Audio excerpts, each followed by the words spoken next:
Jak si na tuto otázku, nebo jak moc odpovědět?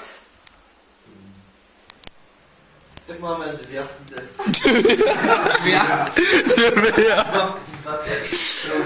Jaké?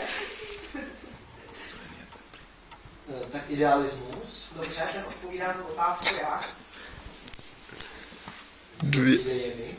Takže první je něco nehmotného. Idealismus máme objektivní, subjektivní. Čím se liší objektivní, subjektivní? Takže objektivní idealismus. Teď jenom byste viděli vyčerpávat 5 minut. No, 5 minut. Vidíš, jak umíš šetřit časem. No, subjektivní, objektivní. No takže objektivní je, že nás vlastně společnost ovlivňuje. To ne, mluvíme o idealismu, že první jsou ideje, které existují objektivně, to znamená nezávislé na nás. Kdo byl představitelem v antice objektivního idealismu, tak prvotní považuje svět ideí. A nebo filozof, který za prvotní čísla, Platón a čísla. Ne. Pythagoras. Jaké to bude Ze samu.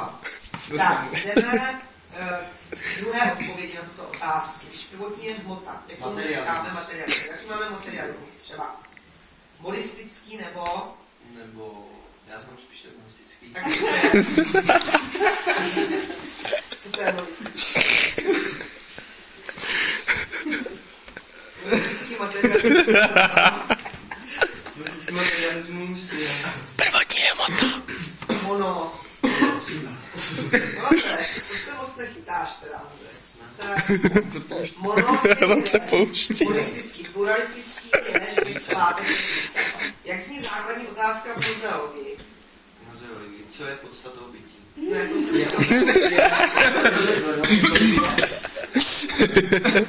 to Je kosmologie. On se to splet. Dobrý, tak stačí. Tohle to je přesně příklad toho, jak to neuděláte. Jak to nemá dělat? Jak to nemá dělat. Tahle otázka je základ, protože jsme si říkali, co tam se potom orientujete. Teď jsem vám názorně ukázala, jak se to nemá dělat. Tak jdem, pojď, stejně ještě druhá. Dělám blbýho. Dovedem si to. Suše. Čtyřka. Čtyřka, ne? Druhá. Materialistická a realistická filozofie předsokratovského období. Tak, začni ještě tím, co to je předsokratovské období. No to je období, které bylo předsokratovské. To bych věděl taky.